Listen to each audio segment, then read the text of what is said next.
O que você faria se uma antiga colega de trabalho falecesse repentinamente através de um acidente de carro? E na noite seguinte, após passar o dia inteiro rezando pela alma dela, você sonhasse que ela deixou para você uma carta enviada diretamente do inferno. No vídeo de hoje, vou contar para vocês essa história e espero que vocês fiquem até o final do vídeo. Olá pessoal, que a paz de Jesus e o amor de Maria esteja no seu e no meu coração. Eu me chamo Duda Diniz, sejam bem-vindos a mais um vídeo do meu canal. E aí, o que você faria se essa situação acontecesse com você? No vídeo de hoje eu vou contar para vocês sobre a carta que foi encontrada nos pertences após uma irmã chamada Claire falecer em determinado convento. E dentre esses pertences havia uma carta que ela havia reescrito, a qual ela havia recebido através de um sonho, e supostamente seria de uma antiga amiga, de uma ex-colega de trabalho que veio a falecer repentinamente e que foi para o inferno. É uma história que muitos consideram como uma lenda urbana, mas sendo uma lenda ou não, é uma história também que nos ensina a prestar mais atenção na nossa vida e a fazer de tudo para evitar ter o mesmo destino que Enid teve. Então, se você já gostou do título do vídeo, não se esqueça de deixar o seu like, de se inscrever aqui no canal, de acionar o sininho das notificações e de compartilhar o meu vídeo com seus amigos, tá bom? Sem enrolar muito, vamos começar. Claire e Enid eram duas jovens garotas que trabalhavam em uma empresa no sul da Alemanha. Elas não eram intimamente amigas, elas só respondiam uma à outra, aquela cortesia do dia a dia que a gente tem com algumas pessoas na empresa. Quem já trabalhou em empresa e vê várias pessoas durante o dia sabe do que eu tô falando. Porém, como elas trabalhavam no mesmo setor e lado a lado todos os dias, elas começaram a conversar mais, a trocar mais experiências, a trocar opiniões. E a Claire, ela sempre foi muito devota. Ela já sentia esse desejo de se tornar freira e ela sempre tentava e se esforçava para falar um pouco mais sobre a fé, para falar sobre a igreja, para falar sobre Deus para as pessoas. E ela viu que a Enid precisava disso, porque ela tratava a fé e a religião como coisas super banais. Ela falava de Deus com uma leviandade que acabava preocupando a Claire.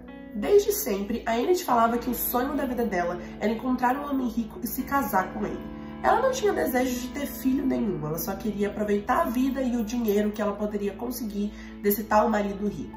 É como se ela quisesse simplesmente se apoiar em um cara e viver a vida da forma mais leviana que ela poderia, e no final das contas foi isso que ela fez. A Claire já não achava aquela história muito interessante. O intuito dela sempre foi doar a vida dela por Cristo, doar a vida dela pela igreja.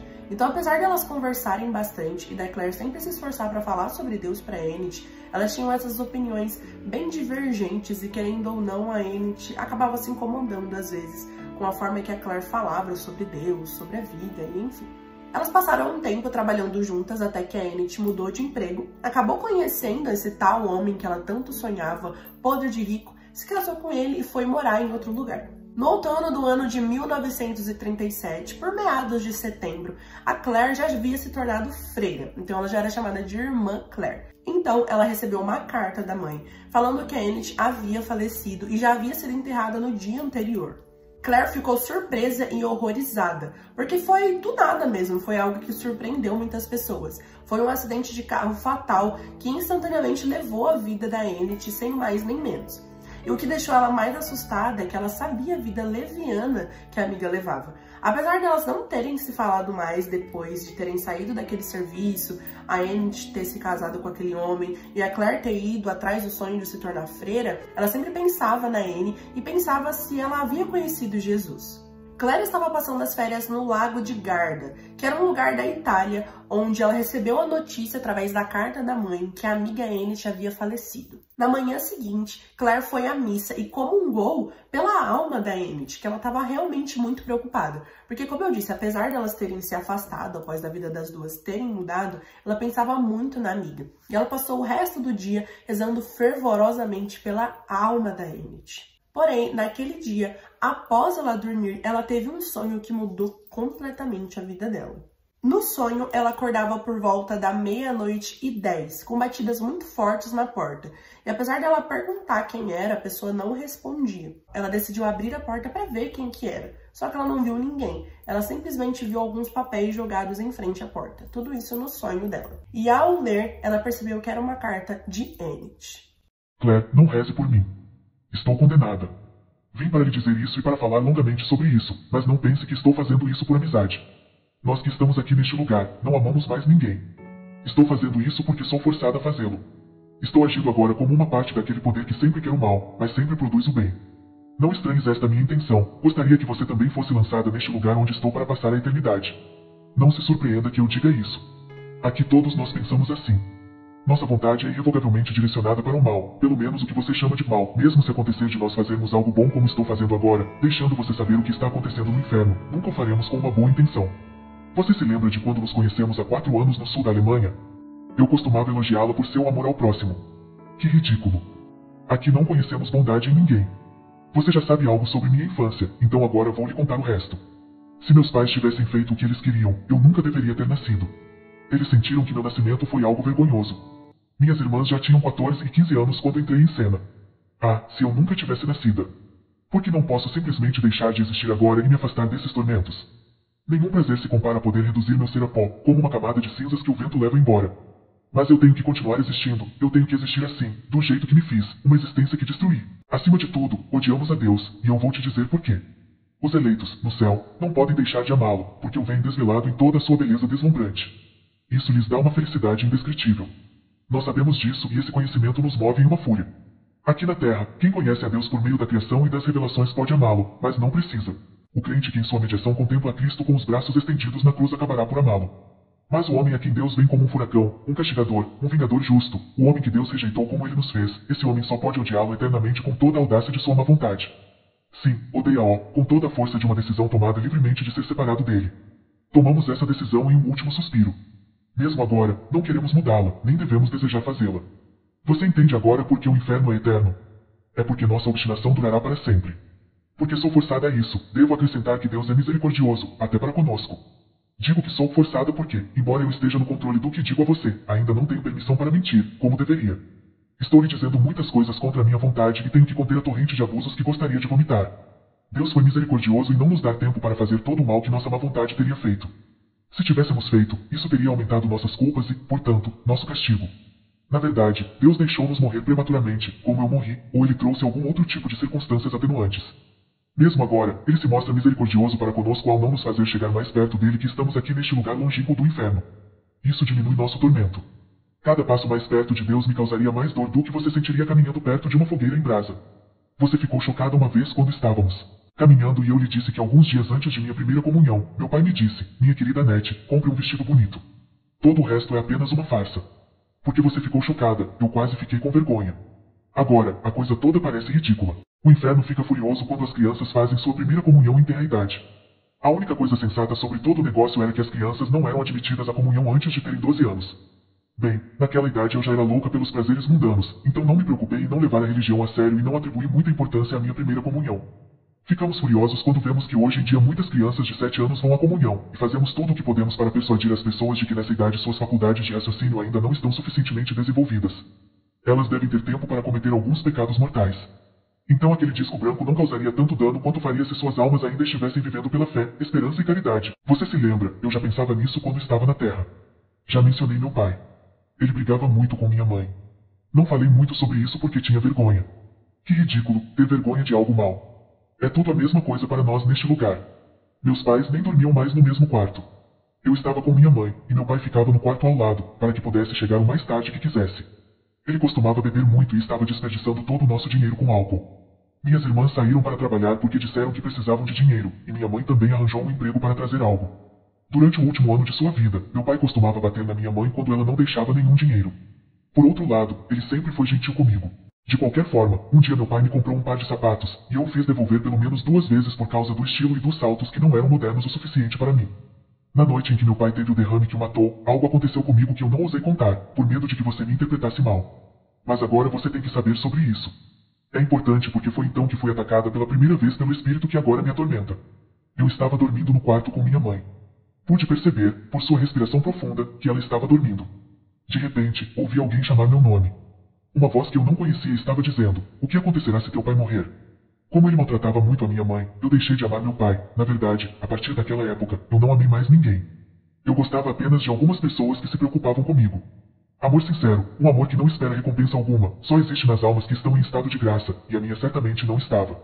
Eu não sabia quem estava me fazendo essa pergunta estranha, então apenas disse, mas ele não vai morrer. Houve silêncio por um tempo, então ouvi a mesma pergunta novamente. Novamente eu respondi, ele não vai morrer. Fez-se silêncio. Então, pela terceira vez, a voz me perguntou: o que acontecerá se teu pai morrer? Comecei a pensar em como meu pai costumava voltar para casa bêbado, gritando com minha mãe e batendo nela.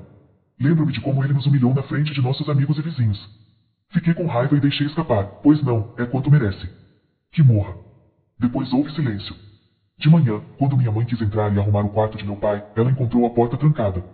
Por volta do meio-dia eles forçaram a porta e encontraram o corpo de meu pai meio vestido na cama. Ele deve ter sofrido algum acidente enquanto ia buscar cerveja na adega e estava, com a saúde debilitada há muito tempo. Você e Marta me convenceram a entrar para a associação de jovens. Nunca escondi o fato de que considerava as palestras dos organizadores um tipo de coisa bastante paroquial, mas gostava dos jogos. Como você sabe, me tornei imediatamente uma das líderes, o que era típico de mim. Gostava dos passeios também. Cheguei mesmo a ir à confissão e à comunhão de vez em quando, embora não tivesse nada a confessar. Não considerava que pensamentos e palavras tivessem importância, e na época, eu não estava suficientemente corrompida para praticar quaisquer ações realmente imorais. No inferno, o nome da Santíssima Virgem Maria, que esmaga a cabeça do diabo, não pode ser dito. Você me avisou uma vez: se você não rezar mais, você irá para o inferno. Bem, você estava certa quando disse que eu não rezava muito, e quando o fiz foi de uma forma casual. Tinhas tu, sem dúvida, razão. Todos esses agora queimando no inferno eram pessoas que não rezaram, ou não rezaram bastante. A oração é o primeiro passo em direção a Deus, e é sempre o passo decisivo, especialmente a oração aquela que foi a mãe de Cristo, e cujo nome nunca falamos. Incontáveis almas são arrancadas das garras do diabo pelo espírito de oração, almas que de outra forma estariam fadadas a cair em suas mãos como resultado do pecado. Contar tudo isso está me queimando de raiva, só estou fazendo porque sou forçada a isso. Não há nada mais fácil neste mundo para o homem do que rezar, e é justamente da oração que depende a salvação de todos. É assim que Deus organizou as coisas. Aos poucos ele dá a todos que perseveram na oração muita luz e força que até o pecador mais endurecido pode se levantar de uma vez por todas, mesmo que esteja mergulhado no pecado até o pescoço. Durante os últimos anos da minha vida, não rezei mais como deveria, e por isso me privei da graça sem a qual ninguém pode ser salvo. Onde estamos agora, não recebemos mais. Nenhuma graça, mesmo que a recebêssemos, nós as desprezaríamos. Todos os altos e baixos da vida terrena param quando você chega aqui. Você na Terra pode passar de um estado de pecado para um estado de graça, e então cair novamente no pecado, muitas vezes por fraqueza, mas às vezes por malícia. Mas depois que você morre, tudo isso acaba, porque é a instabilidade da vida terrena que torna isso possível. Desde o momento da morte, nosso estado é final e imutável. Já na Terra, com o passar dos anos, essas mudanças no estado da alma tornam-se cada vez mais raras. É verdade que até o momento da morte sempre se pode voltar para Deus ou se afastar dele. Mas é assim que acontece com os hábitos de um homem que seguiu durante sua vida, e muitas vezes afetam seu comportamento à beira da morte. O hábito torna-se uma segunda natureza para ele e ele vai para o túmulo ainda seguindo-o. Foi o que aconteceu comigo. Por anos vivi longe de Deus e, por isso, quando ouvi o chamado final da graça, me afastei dele. O que foi fatal para mim não foi que eu pecasse muito, mas que quando eu pecava, eu não tinha vontade de me levantar novamente. Várias vezes você me disse para ir e ouvir sermões ou ler livros espirituais, e eu geralmente dizia que não tinha tempo. E, no entanto, o que você disse aumentou a incerteza que eu sentia por dentro como nada mais fez. Devo admitir que quando deixei a associação de jovens, já havia aprendido tanto que poderia muito bem ter mudado meus hábitos. Eu estava incomodada e infeliz com meu estilo de vida. Um dia você me disse: faça uma boa confissão, e então tudo ficará bem. Achei que você estava certa, mas o mundo, a carne e o diabo já me dominavam com muita firmeza. Naquela época eu nunca tinha acreditado que o diabo estivesse agindo, mas agora posso garantir que ele tem uma influência enorme nas pessoas que estão no estado em que eu estava. Apenas muitas orações, minhas e de outras pessoas, juntas com sacrifícios e sofrimentos, teria sido capaz de me arrancar de suas garras, e mesmo assim teria sido um processo lento. Pode haver poucos que são abertamente possuídos, mas muitos são interiormente. O diabo não pode tirar o livre-arbítrio daqueles que se colocam em seu poder, mas como uma punição pelo que você pode chamar de abandono calculado, Deus permite que o maligno se instale dentro deles. Os réprobos odeiam os demônios que os atormentam, mas também gostam deles, pois arrastam mais almas para o inferno. Eu até odeio o diabo, embora ao mesmo tempo eu goste dele porque ele quer destruir vocês. Sim, eu odeio, ele e seus parasitas, aqueles espíritos que caíram com ele no começo dos tempos. São milhões deles rondando pela terra como enxames de mosquitos, e você nem mesmo os nota. Não somos nós, as almas malditas, que tentamos você. Esse trabalho é apenas para os anjos caídos. A verdade é que cada vez que eles trazem uma alma aqui aumentam seu tormento, mas que limite há para o ódio? Eu estava me afastando de Deus, mas ele me seguia. Abriu caminho para a graça por meio de atos naturais de caridade que realizava com bastante frequência, simplesmente porque estava naturalmente inclinada a fazê-lo. Houve momentos em que Deus me atraiu para uma igreja, e então eu senti uma espécie de enjoo doméstico. Quando minha mãe estava doente e eu cuidava dela ao mesmo tempo em que fazia meu trabalho no escritório, eu estava realmente sentindo uma espécie de autossacrifício. Aqueles eram os tempos em que os chamados de Deus eram especialmente fortes. Uma vez, quando você me levou à capela de um hospital durante o intervalo do almoço, algo aconteceu que me levou à beira da conversão. Eu chorei. Mas imediatamente os prazeres do mundo inundaram minha mente e ofuscaram a graça de Deus. A boa semente foi sufocada pelos espinhos. Eles costumavam dizer no escritório que religião era apenas uma questão de emoção, então peguei essa desculpa para rejeitar aquele chamado da graça como fizera com todos os outros. Você me repreendeu um dia porque, em vez de fazer uma genuflexão adequada na igreja, eu apenas fiz uma espécie de bobagem indiferente. Você pensou que eu estava apenas sendo preguiçosa. Você nem pareceu suspeitar que eu já tinha parado de acreditar na presença de Cristo no sacramento. Acredito nisso agora, mas apenas de uma forma natural, como você acredita em uma tempestade quando vê os danos que ela deixa. Eu já tinha acabado de criar minha própria religião para me servir. Eu concordei com os outros no escritório que, quando você morria, sua alma ia para outra pessoa para que fosse em uma espécie de peregrinação eterna. Isso resolveu a agonizante questão do além e você não precisava mais se preocupar com isso. Aos poucos, inventei meu próprio Deus, um Deus que se vestia apropriadamente para ser chamado de Deus e era suficientemente remoto para que eu não tivesse nenhum relacionamento com ele. Ele era uma espécie de Deus vago, para ser usado quando eu precisasse dele. Uma espécie de Deus panteísta, se você preferir, o tipo de Deus abstrato que poderia ser útil para a poesia, mas que nada teria a ver com meu mundo real. Este Deus não tinha céu para me recompensar e nenhum inferno para me punir. Minha maneira de adorá-lo era deixá-lo sozinho. É fácil acreditar no que combina com você. Durante anos, me dei muito bem com minha religião e por isso fui feliz. Só uma coisa poderia ter destruído minha teimosia, uma tristeza duradoura e profunda.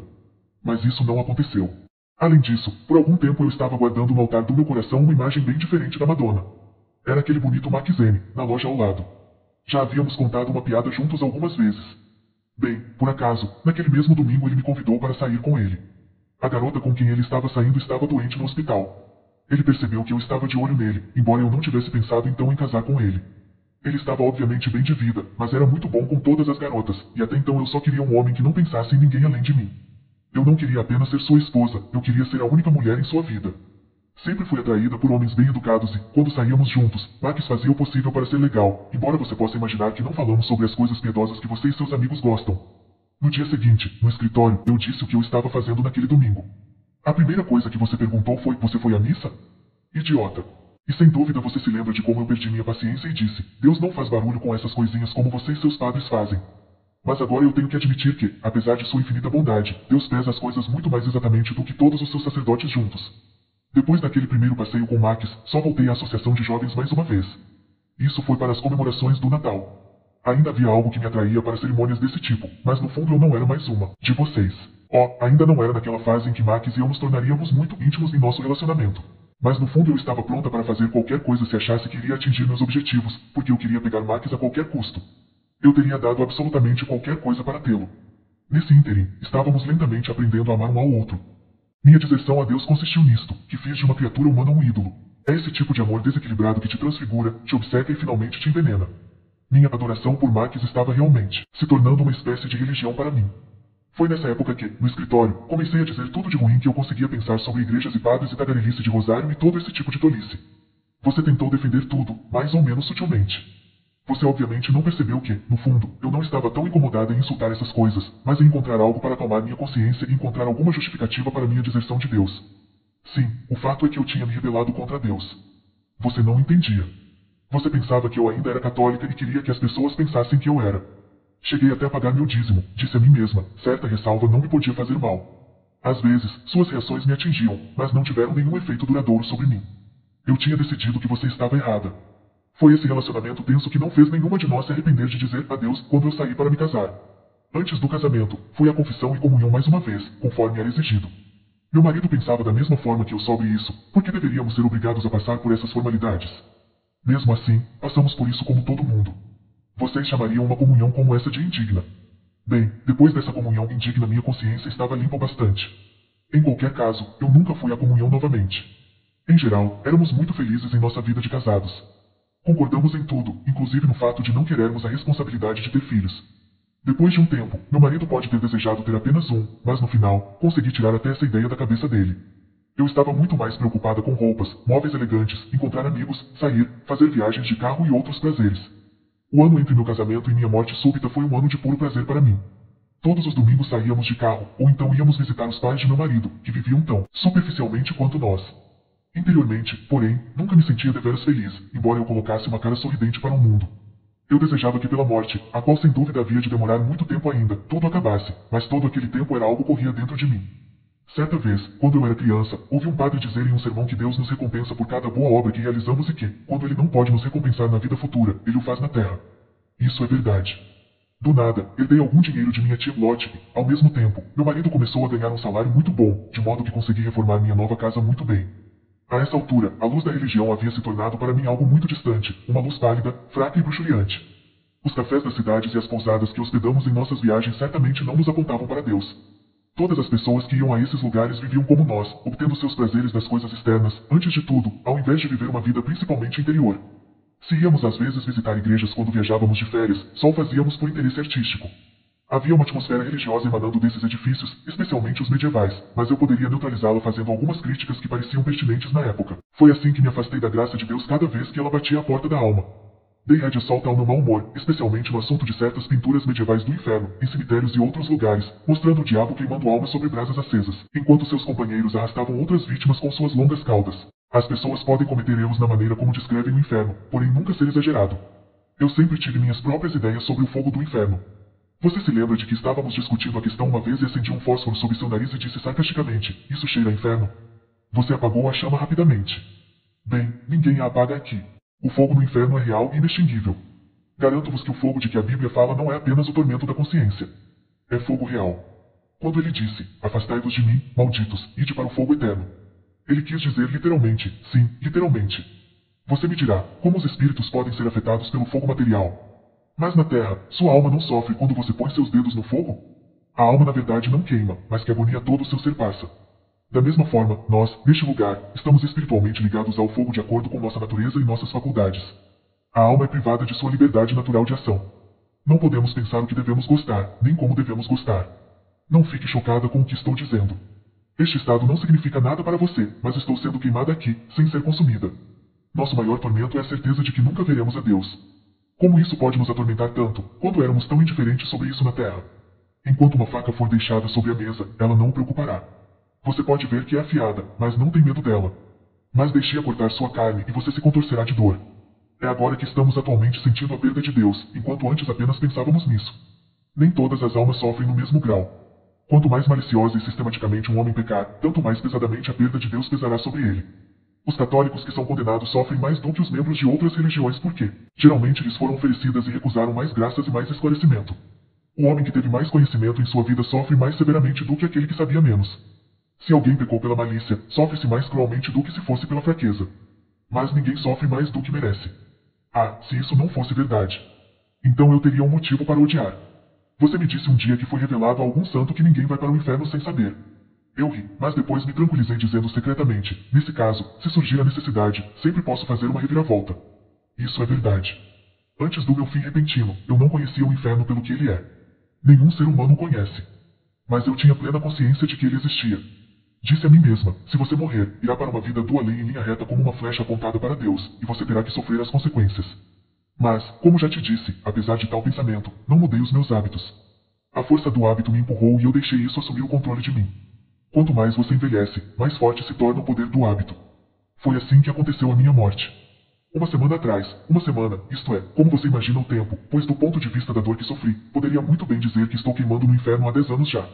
No entanto, há uma semana, no domingo passado, meu marido e eu saímos para o que seria nosso último passeio.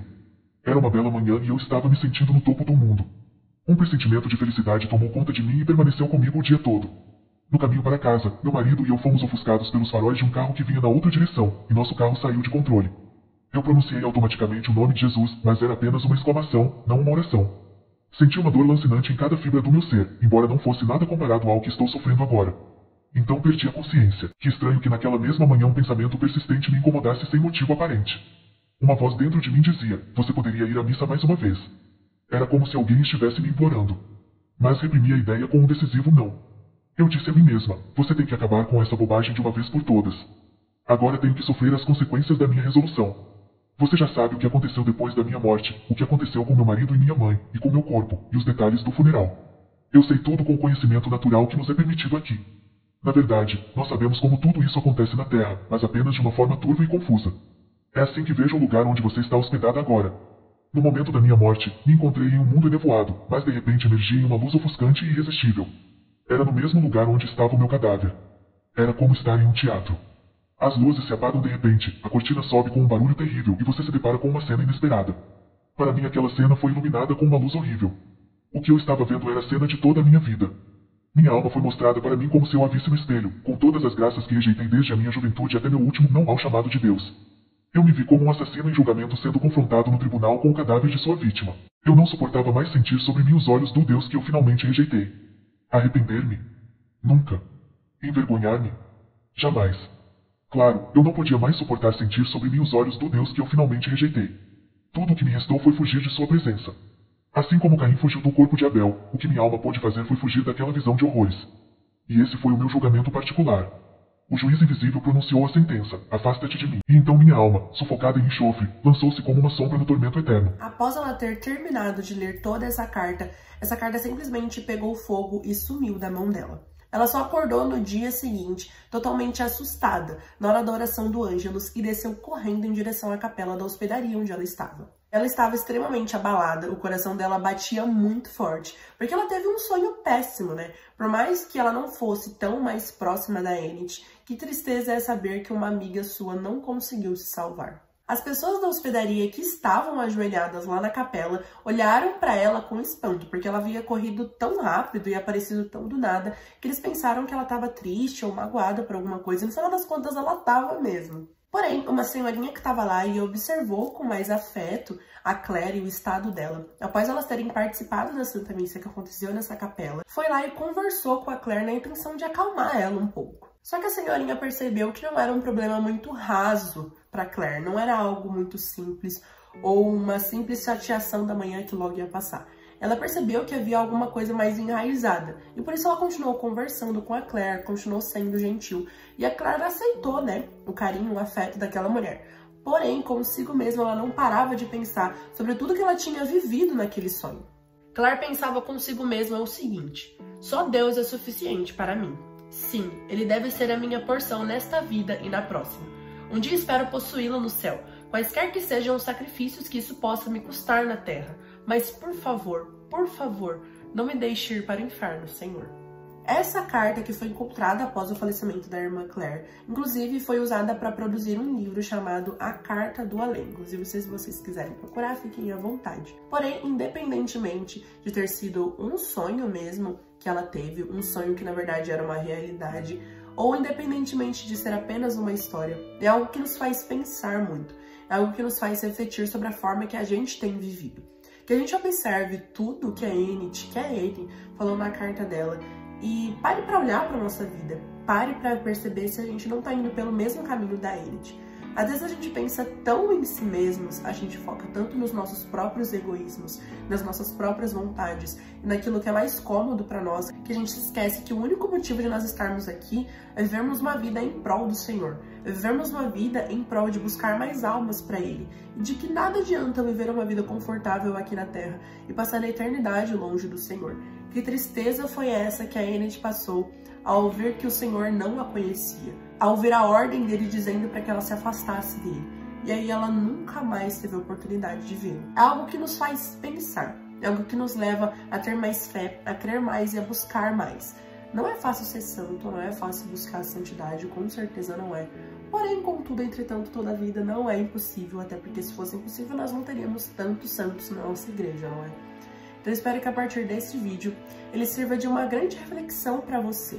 Que a partir de tudo isso que a gente escutou, que a gente aprendeu, que a gente possa olhar para dentro de nós mesmos e pedir a ajuda do Senhor Jesus para que nós possamos nos tornar pessoas melhores e verdadeiramente boas. Não só boas no sentido figurado da palavra, ou só boas no sentido de agradar as pessoas, mas pessoas boas no sentido de buscar sempre mais a Deus, de não pensar só em nós mesmos e naquilo que nós queremos, mas sim naquilo que o próprio Deus quer e sonha para nós. Espero muito que vocês tenham gostado. Se gostaram, não se esqueça de deixar o like, de se inscrever aqui no canal, de acionar o sininho das notificações e de compartilhar o meu vídeo com seus amigos, tá bom? Até o próximo vídeo, fiquem com Deus e tchauzinho!